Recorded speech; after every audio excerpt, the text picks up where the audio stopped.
Divine Grace of Untitled Chapter Goswami Mashika Jai Iskam Founder Sharada Shilupad and the Koti Vaishnavan Jai Acharya Sharada Stapu Jai Prince Eko Sri Krishna Chaitanya Prabhu Vishnu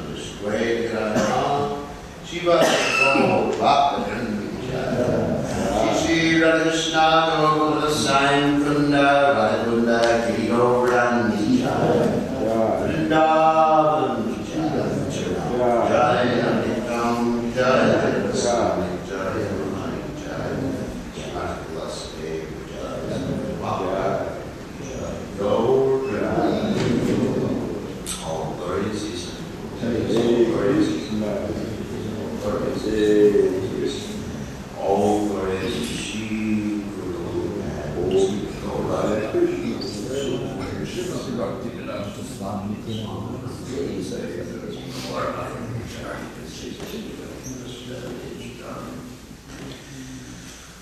Okay, so today we're reading from the 7th canto, 7th chapter, text 53.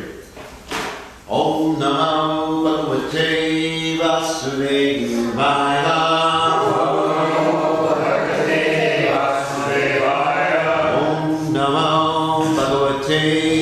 Vasudevaya.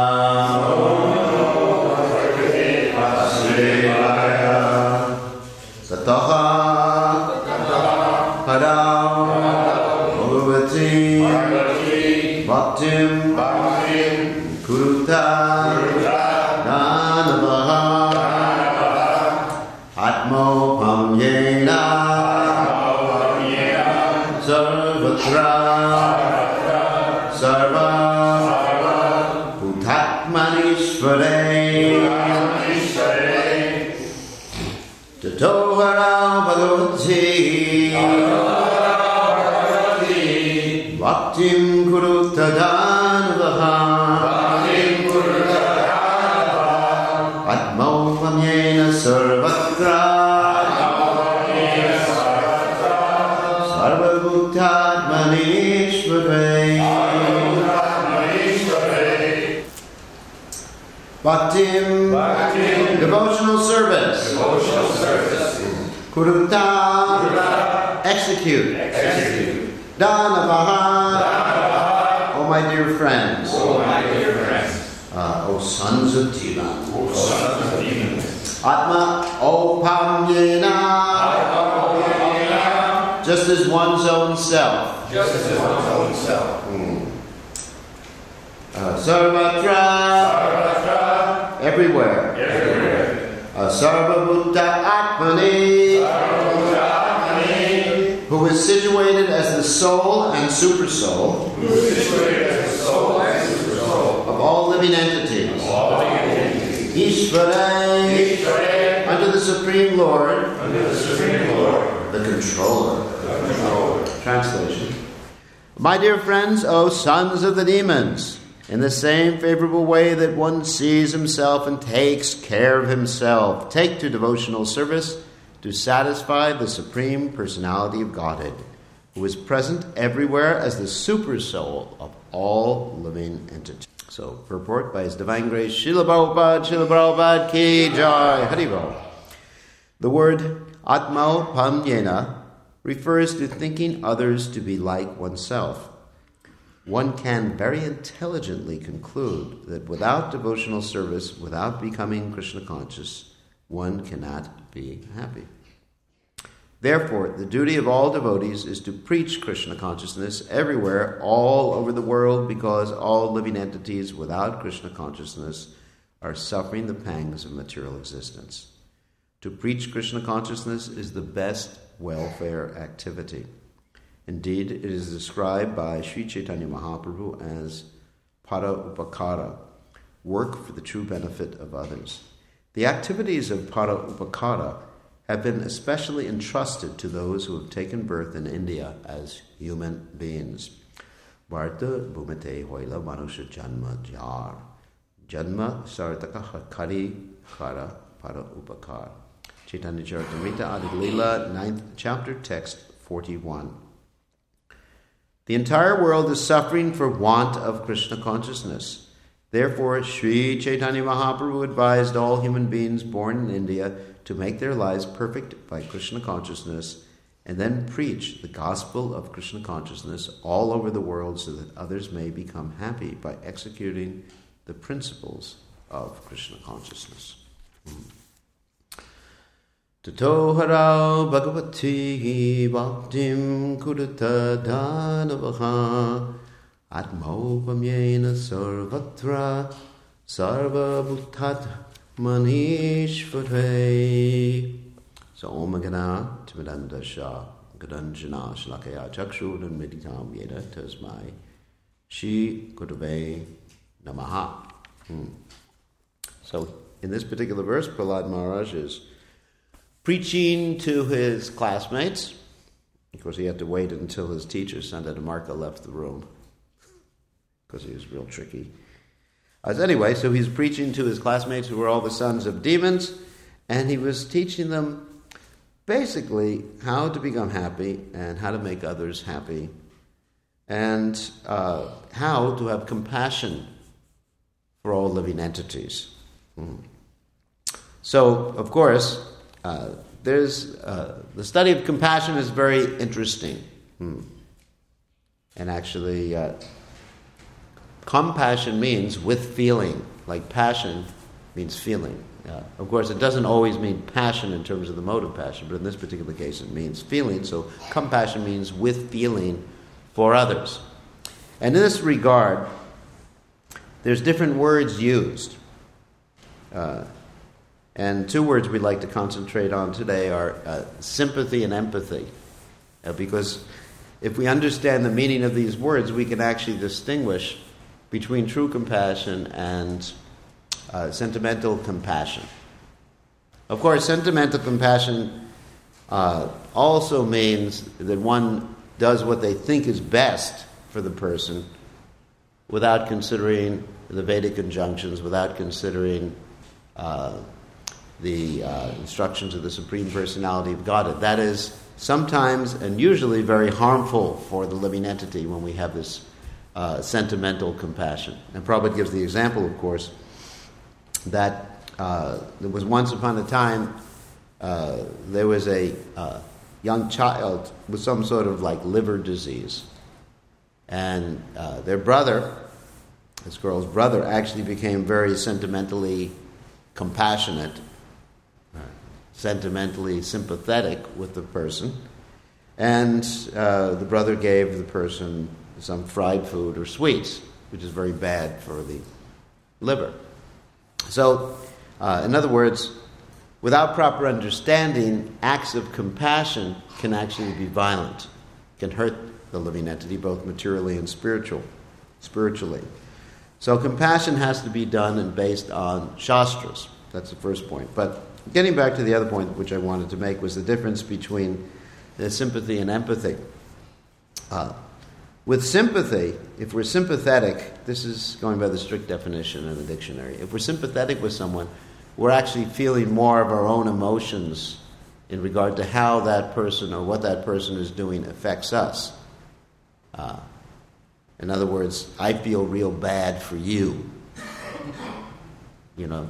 Of course, that doesn't do very much for you, too. Like if you're the person who's in pain, let's say you just went to the dentist or you had to go to the dentist and you were in a lot of pain, and your godbrother, godsister walks up to you and says, I feel real bad for you. Doesn't really do anything, does it? You know, just get out of here, you know.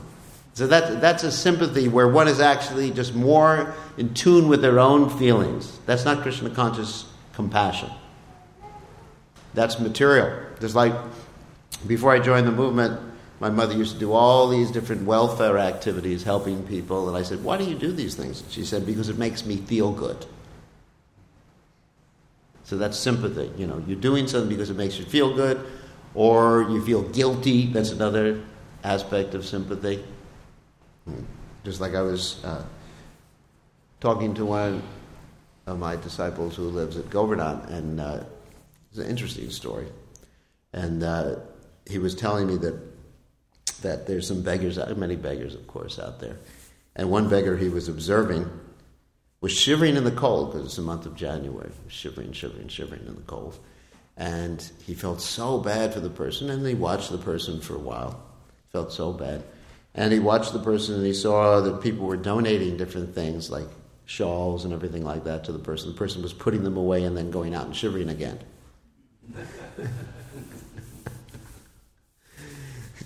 So, and this way he was calculating this person probably makes 20,000 rupees a month. It's more than the average salary, probably more than the university graduate makes in India, right? 20,000 rupees a month is quite a bit of money. Anyway, so in other words, people were giving things because they felt bad for the person. They felt actually bad for themselves, guilty, like that. At the same time, we don't want to avoid helping people who are in distress. Like Srila Bhaktisiddhanta Saraswati Thakur criticized his disciples who would not give charity to the beggars in Vrindavan. He said, if you don't give the money, you're thinking yourself much better, you're thinking yourself to be a devotee, it'll make you hard-hearted. Because their refusal to give was based upon their pride, their false pride. You know, I'm a great devotee, etc. So, anyway, so sympathy is something like that. You're more concerned with your own feelings, and you feel real guilty about it. And then, but empathy is something different. That is Krishna conscious, where one is really taking the other person's feelings as most important. Of course, the technical Sanskrit word for that is para dukkha dukhi. That is where I consider the other person's feelings to be as important or more important than my own feelings. So how do you get to that point of para dukkha dukhi instead of just being, let's say, sentimentally sympathetic? Oh, I feel so bad for you, poor little boy. And as I mentioned before, that doesn't do anything for anyone if you tell them you feel so bad for them. It actually helps a person much more if you're empathic with them. Let's go back to the example of toothache again. Let's say you have a toothache and it's really hurting you, and the person says, in a reflective fashion, in a compassionate, reflective fashion, that they must be in a lot of pain because of that toothache. I know it's very stressful for you. Anyway, so that's more empathy. So how do you get to the point of being empathic rather than simply sympathetic?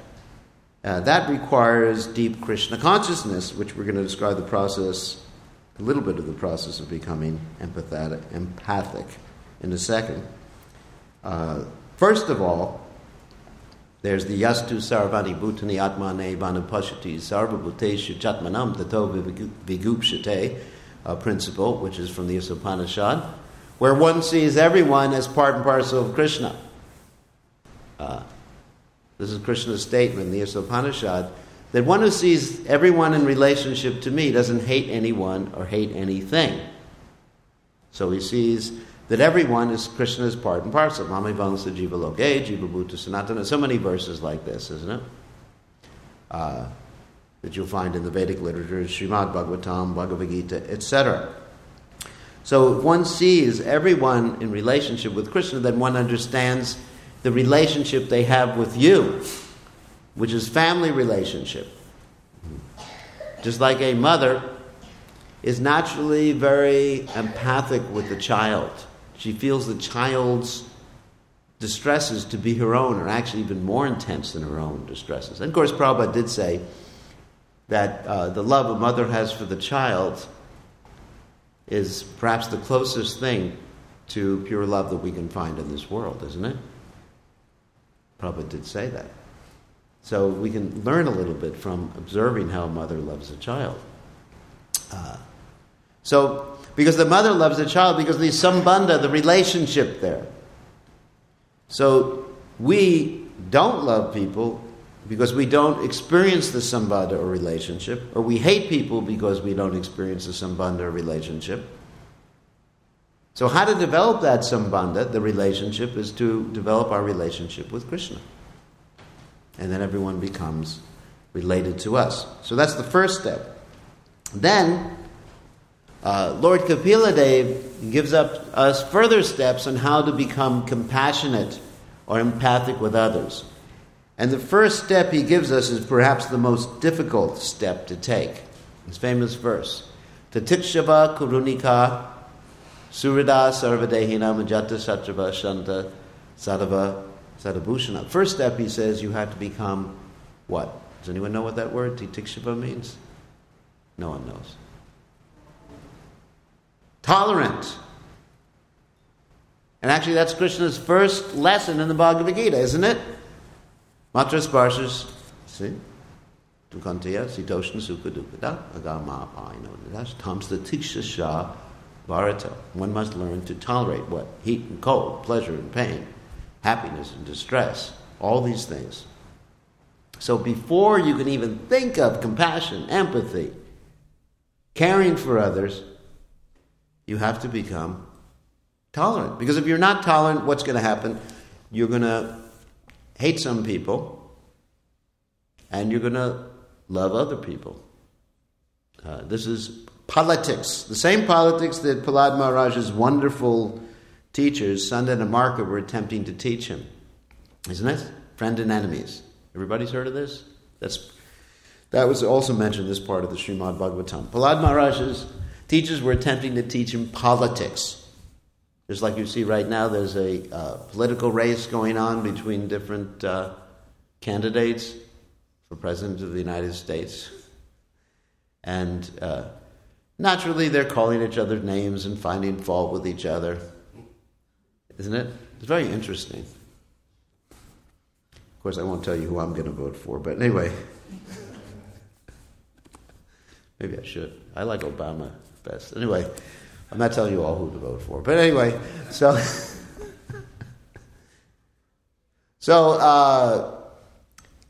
politics means friends and enemies.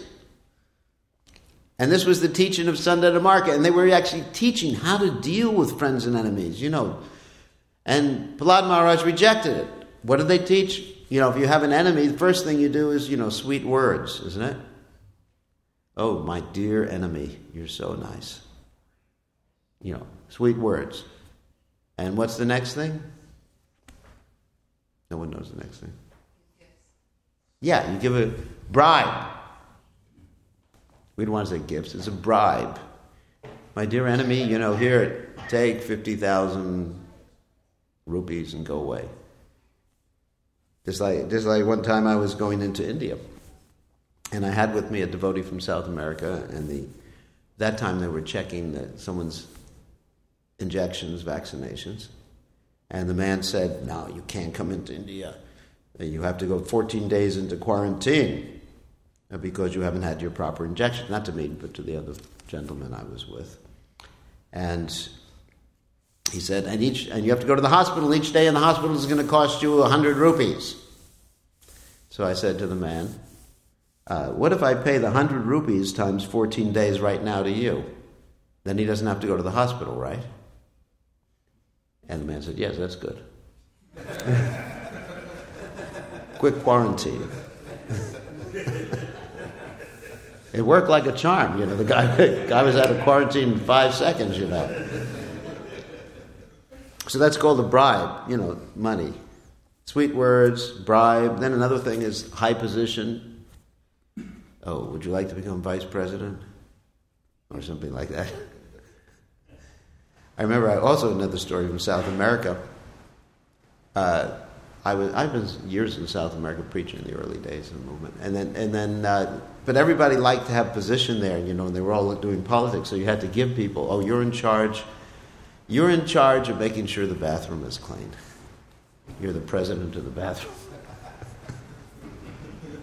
So everyone had to have a position, isn't it? Anyone who's worked in South America probably knows what I'm talking about. You're in charge of this, you're in charge of that. Anyway, so sweet words, position, bribery, and then another one is beta. Beta means divide and conquer. You go, let's say you have two enemies, and you can get them fighting with each other. It's really a cool way to get rid of them. You just say to one enemy, you heard what that enemy said about you? You don't say enemy. You heard what that other person said about you? And then you go to the other one, did you hear what he said about you? He doesn't like you very much. He's criticizing you all the time. And then you go back, he's criticizing you all the time. And then what happens? They end up killing each other, fighting with each other. And actually, Lord Brahma used this technique. There were two demons, Sunda and Upasunda. I'm not going to tell the whole story. And no one could get rid of them. They had the benediction from Lord Brahma that the only way they would die is if they killed each other. And there were two friends. There were two brothers. They loved each other. So what Lord Brahma did is he created this most beautiful girl in the creation named Tilotama. And he sent her to the boys while they were drunk, and then they started fighting each other and killed each other off. So that's divide and conquer. And then after divide and conquer, that's beta. Beta means make a difference. Like we have our Chincha Beta Beta Tattva philosophy. And then after that, after divide and conquer, then there's a threat. And then finally, argumentum ad baculum, you have the stick. So anyway, these are the different methods of dealing with enemies, friends, and enemies. Prahlad Maharaj rejected this as demoniac. Unfortunately, we haven't all rejected this particular thing now. We think that certain people satisfy my senses are my friends, certain people don't satisfy my senses are my enemies. We haven't learned to tolerate, in other words. So we think that certain people are objects of my compassion, my empathy, my sympathy, whatever it is, and certain people they're not, because they don't please my senses. So this is not Krishna conscious empathy, sympathy, or compassion, whatever you may call it. It's just not. It's just not. It's based on sense gratification, pleasing yourself again. Just another version of pleasing yourself. So how does one develop tolerance? And one story that I use to illustrate how one can develop tolerance is the story of Dharma the bull, who is being... Someone's mobile phone is going off, and we're becoming intolerant. So,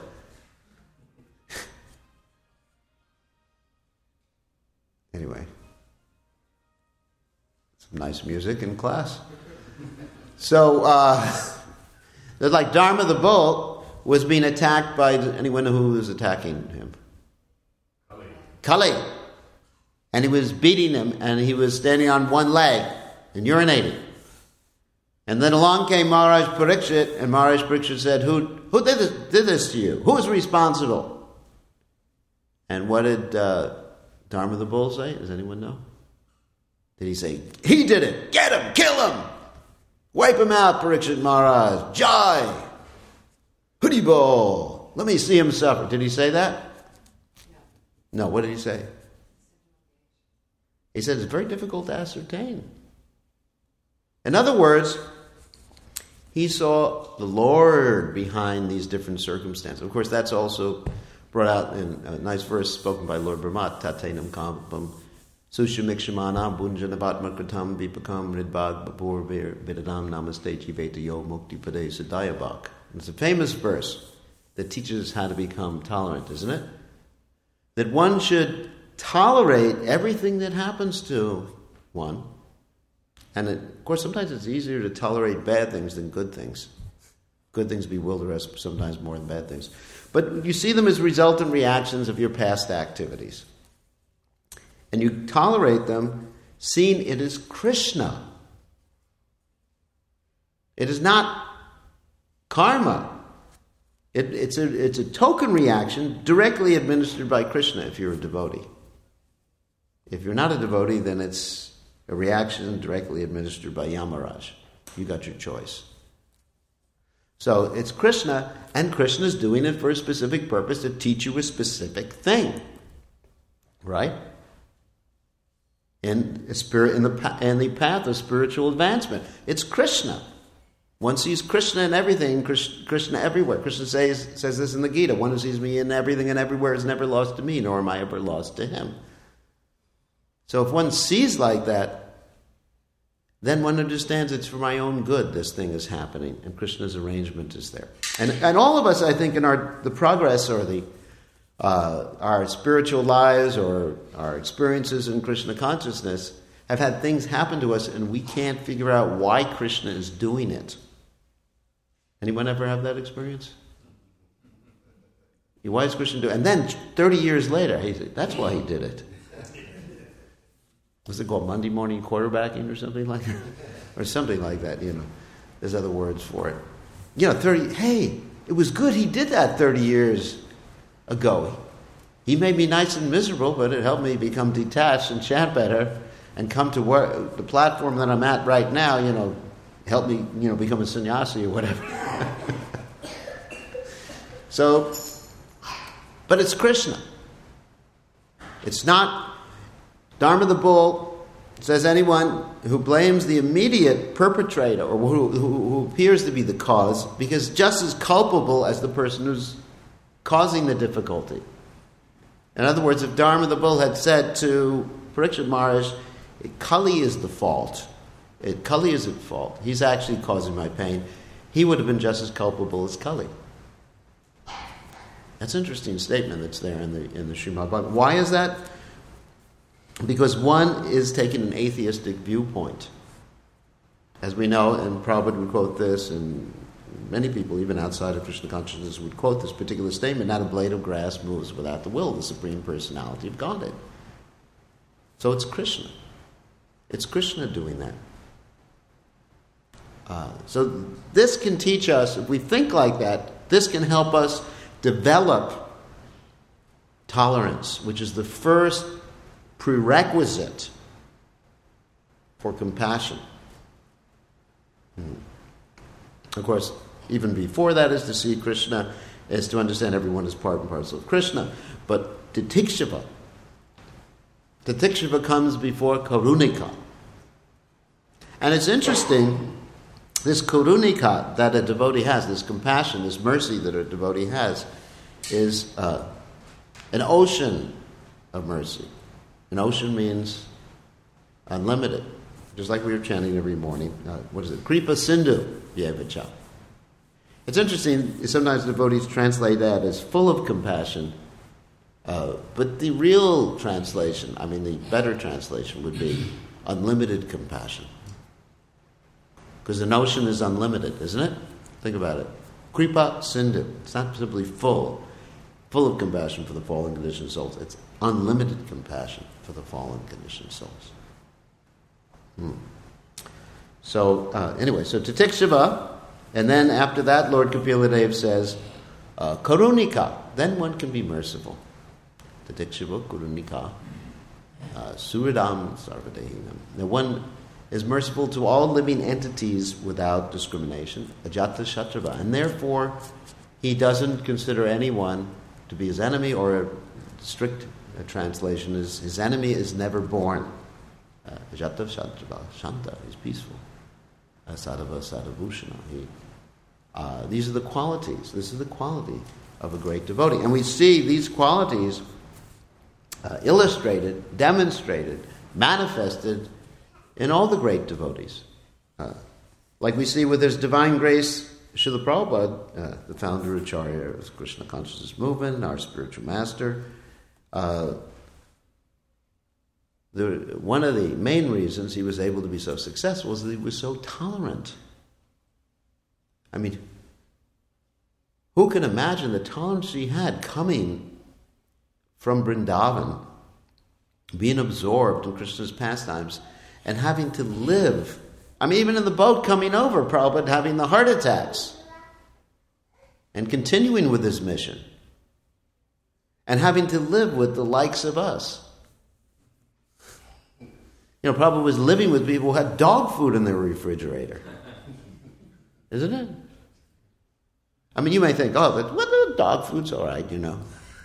We're looking at everything from our perspective, you know, the way we used to be, or the way we may want to be, or hopefully don't want to be. And we think, oh, yeah, what's the big deal? But, you know, here's someone in the spiritual world, from the spiritual world, coming down. And, of course, we don't know what the consciousness is like, someone in the spiritual world, but it's unimaginable. You know, here it's like walking into the depths of depravity. Isn't it? What we considered normal was the depths of depravity. You know, having drunk people walk in, and Prabhupada was so compassionate that he accepted toilet paper from a drunk person as he was giving a lecture. He didn't think, oh, this stupid drunk. Get him the hell out of here. But isn't it like we would think, you know, just think of what a lack of compassion we have. Or I'm talking about myself. I don't want to criticize anyone else. That we get angry at a moment's notice. Isn't it? We get angry. Why do we get angry? Krishna describes why. That's very easy. Jayato Vishakapum Samsanga Stasha Pajayate Sangat Sanjayate Kama Kama Pajayate. Because some of our desires become frustrated, basically. That's why. It has nothing to do with compassion. And sometimes we think that our anger is compassion. For pure devotees, anger can be compassion because it's not because of frustration out of lust. But with us, you know, we see, oh, this stupid, conditioned soul. Or when I was a new brahmachari, you know, we'd go wake up the other brahmacharis in the ashram. You rascal, idiot, fallen, demon, you're in Maya. And out of anger, I would take him and drag him into the shower in his sleeping bag and turn on the shower. I'm sure we all did stuff like that in the beginning days. So, you know, Prabhupada exhibited the topmost aspect, the topmost manifestation of compassion and tolerance. And his godbrothers criticized him, not understanding that. His godbrother said, oh, he was successful because he liked to hang out with us Westerners, or he liked nonsense. Prabhupada was successful because he had Krishna Shakti, obviously, pure devotee, Nityasiddha devotee, but he was tolerant.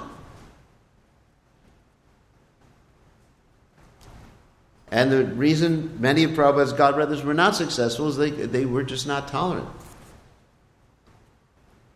Srila Bhaktisiddhanta Saraswati Thakur, you know, illustrated this point in tolerance. He actually said to make devotees we have to shed, gallons of blood or something like that, or tons of blood.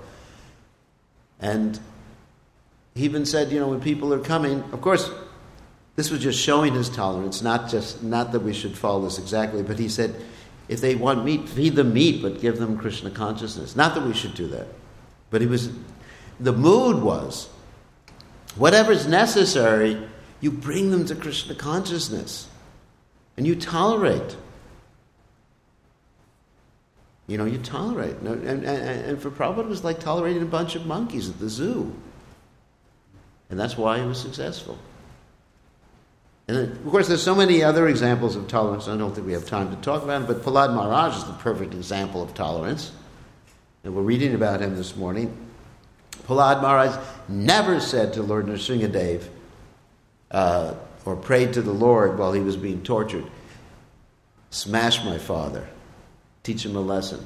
He wasn't like the modern day people, one story of intolerance that we tell is that sometimes, they have this capital punishment in America. And someone has committed a crime, killed someone, and they're going to be killed in the prison by injection or, electric chair or something like that. And outside the prison, they have this thing called tailgating. I think you Americans know what it is. Like young people, they get out there, they're tailgates mean they're in their pickup truck sitting and drinking, waiting for the word that the person in the prison has been killed. And as soon as he's killed, they all jump up and start in ecstasy. Not Haribol, sorry. But, sorry, I'm too conditioned. So they jump up and say, wow, it's great, he's killed. But Prahlad Maharaj was not like that. Prahlad Maharaj, the whole time his father was attempting to torture him, was simply chanting Hare Krishna and felt no animosity towards his father. Look at that tolerance. And then, after his father had been killed, he didn't say to Lord Nrsingadev, you did a good job, send the guy to hell. Suffer. Just like sometimes you find in these Christian tracts, you see a picture of someone who was just not surrendered to Jesus Christ, and he's boiling there in hell, and the devils are up, pushing him with the pitchforks and everything like that. And he says, God, forgive me. And God says, you didn't make it. The one life you had. Suffer. So Prahlad Maharaj, he didn't say, oh boy, I'm glad my father was killed. Let him suffer. What a relief. The creep's gone. He said, basically, save him. Save him. And Prahlad Maharaj, after this whole ordeal, said, I'm full of compassion. I'm full of compassion of the fallen, conditioned soul. And Prahlad Maharaj didn't even ask anything for himself. The only thing he basically asked for himself is, he said, the only thing I'm afraid of is that you're illusory energy. So this is Vaishnava. Anyway, we could go on telling stories about compassion, Lord Chaitanya, Prahlad Maharaj, Haridas Thakur, and the prostitute. But the point is that this exhibition of compassion, or the development of compassion, is very important, essential for our own Krishna consciousness.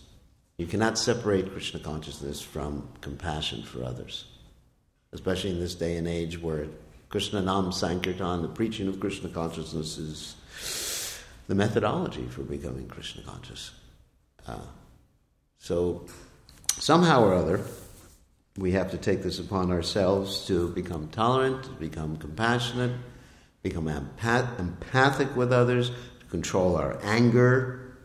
Oh, that's another subject matter. I just want to finish with that. How do you control your anger? Does anyone know? Any ideas? Yeah. Yeah. Practice forgiveness. That's right. Practice forgiveness. Practice forgiveness. And how do you practice forgiveness with someone who's done something apparently to you? First of all, you see Krishna behind it. Second of all, you see that person is suffering.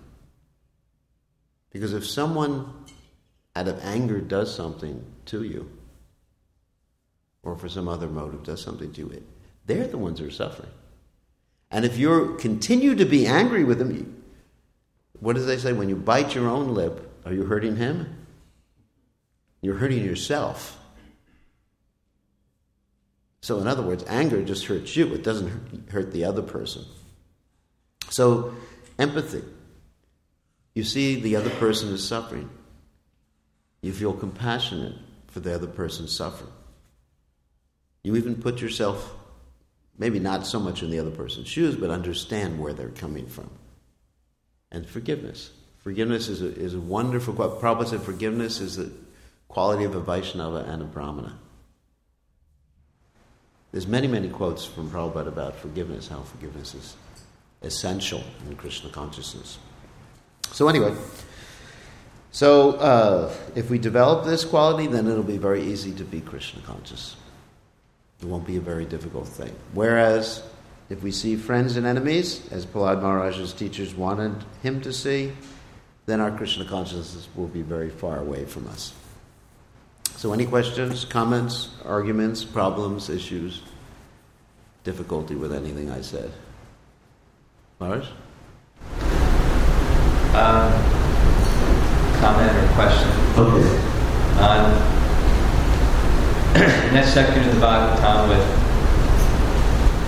Maharaj Parikshit asking Dharma who did it, I've been party to discussions where the conversation, you can look at it from both sides, where Dharma's answer is philosophical.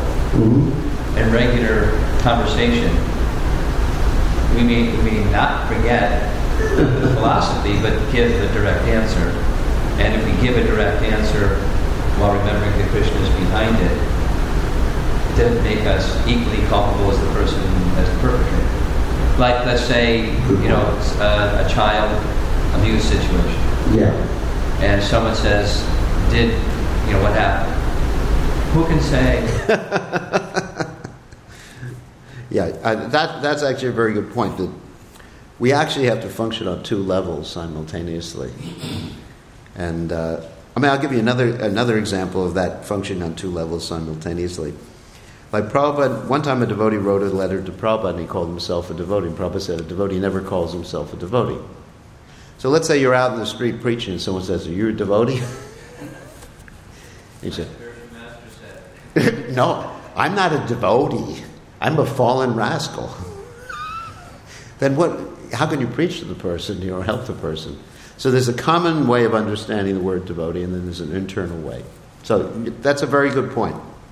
That obviously, if we see someone who's done something to someone, or even done something to us, we can understand, yes, this person has done something, but internally we should not be harboring that grudge towards the person.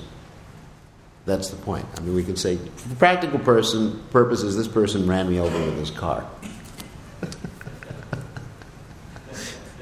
And I'm going to go to court and get some money for the Krishna conscious movement. Get my medical bills paid. You can't go to court and say, it's Krishna ran me over with the car. Who can say? You imagine going to the judge, My dear judge, who can say who ran me over with the car?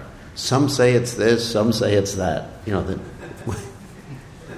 Your lawyer will fire you. So that's a good point, Maharaj. Thank you. Yeah. Just want to comment. You said I was giving a lecture on that same point about tolerance of Judaism, and probably actually comments in the Bhagavad Gita that's actually real knowledge. He said that this is the path. The one is practicing tolerance and humility. This is actually the real path of devotion service. And what's contrary to that is actually speculated in ignorance and tolerance.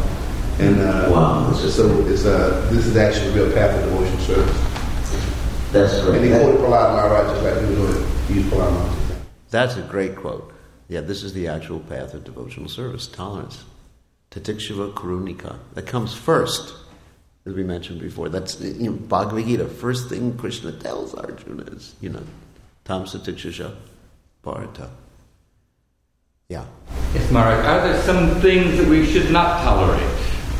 Yeah, like the blasphemy of a devotee. Yeah, that's spiritual. But those things, when we don't tolerate, they're not done out of frustrated lust. Most of the things. Everything materially that makes us angry is coming from this Jayate Vishak Pumsam Sangastesha Jayate Sangatsan Jayate Kamaka. We're contemplating sense objects, we want some enjoyment, and something gets frustrated, and therefore we get angry. Kamakrota Vijayate. But that's done out of love. Oh yeah, that's a very good point. One time or many times, the impersonalists, they criticize us for being so heavy with them, isn't it? They say, why are you so... even they criticize Prabhupada, getting angry. And Bhaktisiddhanta Saraswati, what to speak of Bhaktisiddhanta Saraswati Thakur, who was known as an Nishinga Guru, because sometimes he would pick people up by the, the collar and say, why are you preaching this nonsense? And sometimes he would say, why are you wearing this shirt? Why don't you just wear, a piece of cotton, a ball of cotton? So,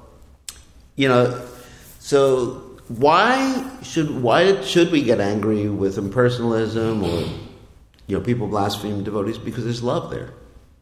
That's why. And that's what I explained. I had, even some of my disciples say that, why are you so angry with these impersonalists that are so wonderful?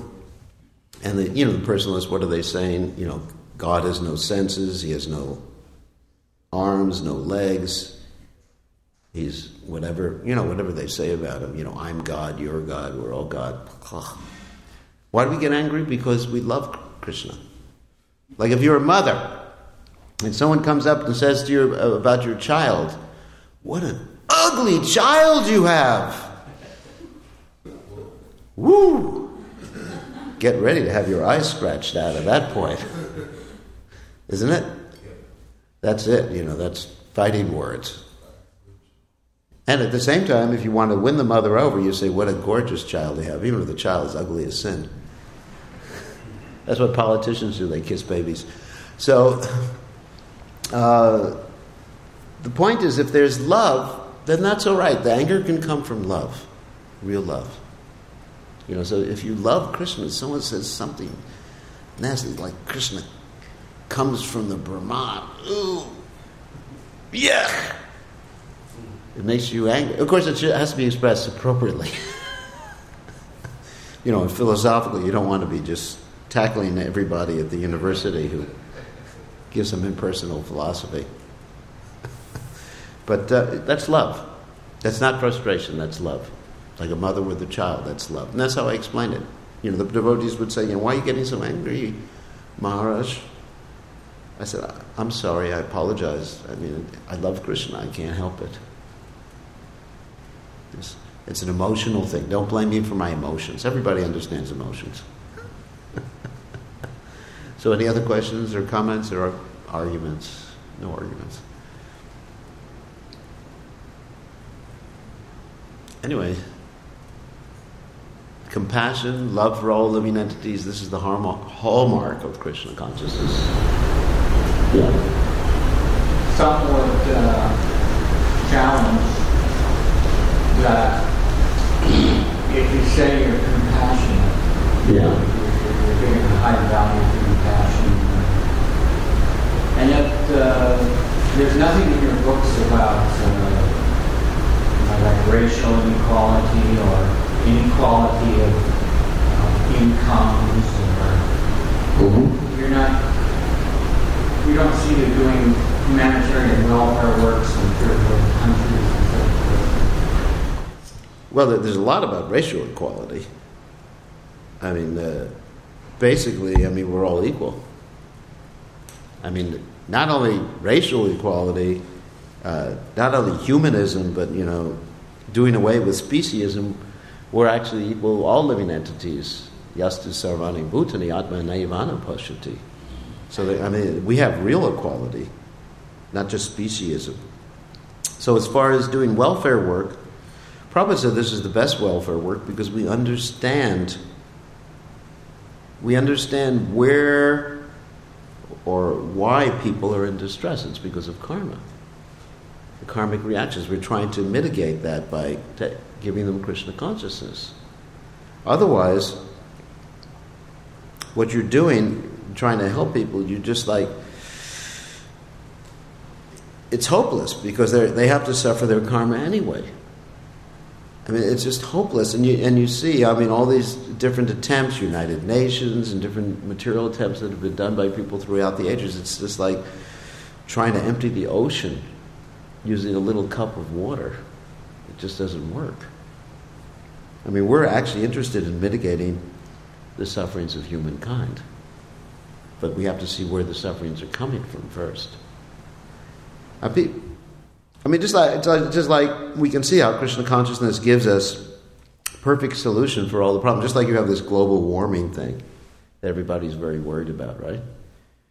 Well, it turns out that 90% of the global warming gases come from animal husbandry. You understand? I mean, people don't tell you that.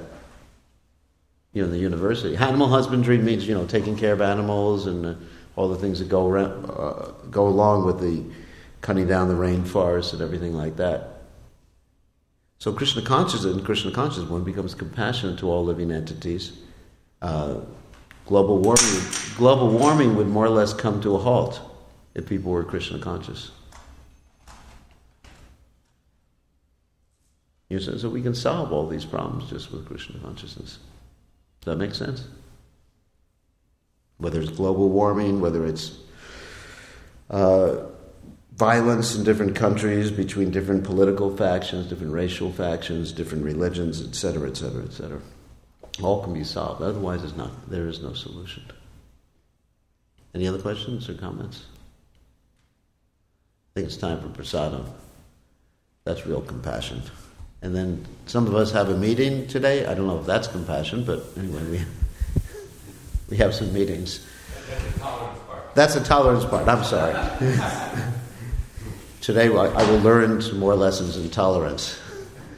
So all glories to His divine grace. Srila Prabhupada ki jai.